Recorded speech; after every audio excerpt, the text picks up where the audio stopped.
ಫಲ ನನ್ನನ್ನು ನಾನು ಮನೆತನವನ್ನು ಇಷ್ಟು ಎತ್ತರಕ್ಕೆ ಬೆಳೆಸಿಕೊಂಡು ಬಂದಿದೆ ಅಂದ್ರೆ ತಪ್ಪಾಗ್ಲಿಕ್ಕಿಲ್ಲ ಅಂತ ಅನ್ಕೊಂಡಿದ್ದೀನಿ. ಅಂದ್ರೆ ಅವರ ಪ್ರಭಾವ ಇಷ್ಟೆಲ್ಲ ಮಾಡಿಸಿದೆ ಅನ್ನುವ ಭಾವನೆ ನಿಮ್ಮಲ್ಲಿದೆ. ಭಾವನೆ ಇದೆ.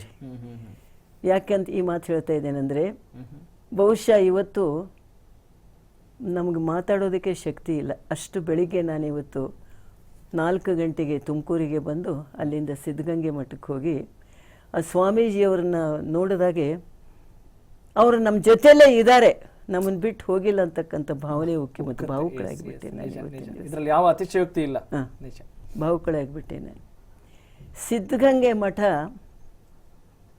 ಆ ಸಿದ್ಧ ಪುರುಷರ ಕೈನಲ್ಲಿ ಬಹುಶಃ ಇತಿಹಾಸದ ಸಂಪುಟಗಳನ್ನು ತೆಗೆದುಕೊಂಡಾಗೆ ಸಾವಿರಾರು ಮಠಗಳನ್ನು ನೋಡಿದಾಗೆ 88 ವರ್ಷ ನಿರಂತರವಾಗಿ ವಿದ್ಯಾದಾಸೋಹ ಅನ್ನದಾಸೋಹ ನಡೆಸಿಕೊಂಡು ಬಂದಿರತಕ್ಕಂಥ ಯಾವುದಾದ್ರೂ ಒಂದು ಮಠ ಇದ್ದರೆ ಕರ್ನಾಟಕದಲ್ಲೆಲ್ಲ ಭಾರತ ದೇಶದಲ್ಲಿದ್ದರೆ ಅದು ಸಿದ್ಧಗಂಗಾ ಮಠ.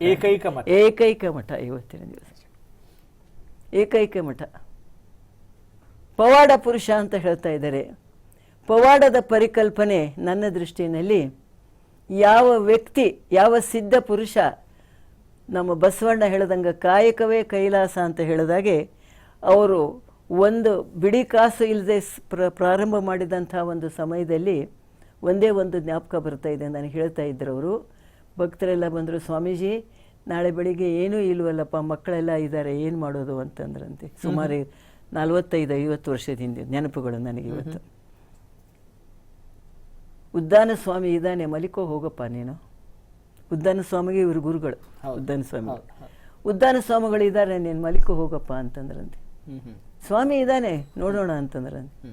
ಮಾರನೇ ದಿವಸ ಬೆಳಗ್ಗೆ ಚಕ್ಕಡಿ, ಅವಾಗೆಲ್ಲ ಇವೆಲ್ಲ ಇರಲಿಲ್ಲ, ಚಕ್ಕಡಿ ಗಾಡಿನಲ್ಲಿ ಧಾನ್ಯ ದವಸ ತರಕಾರಿ ಎಲ್ಲ ತೆಗೆದುಕೊಂಡು ಬಂದು ಕೊಟ್ರಂತೆ. ಇದಕ್ಕೆ ಪವಾಡ ಅಂತೀರೋ ಏನಂತೀರೋ ನಾ ಕೇಳ್ತೇನೆ. ಪವಾಡವಲ್ಲದೆ ಮತ್ತಿನ್ನೇನು ಅಲ್ಲ. ಪವಾಡ ಅಲ್ಲದೆ ಏನೂ ಇಲ್ಲ. ಅವರು ಯಾವ್ಯಾವ ಪವಾಡಗಳನ್ನು ಮಾಡಿದರೆ ಹೇಳೋದಕ್ಕೆ ಅಸಂಖ್ಯಾತವ ಅಂತ ನಡೆದಿರ್ತಕ್ಕಂಥ ಪವಾಡ. ಇನ್ನೊಂದಿಷ್ಟು ಪವಾಡಗಳು ಅಂತ ಅನಿಸಿರೋದನ್ನ ಘಟನಾವಳಿಗಳನ್ನ ಹಂಚಿಕೊಳ್ಬೋದಾ ನಮ್ಮ ಜೊತೆಗೆ? ಹೌದಾ, ಹೇಳ್ಬೋದು.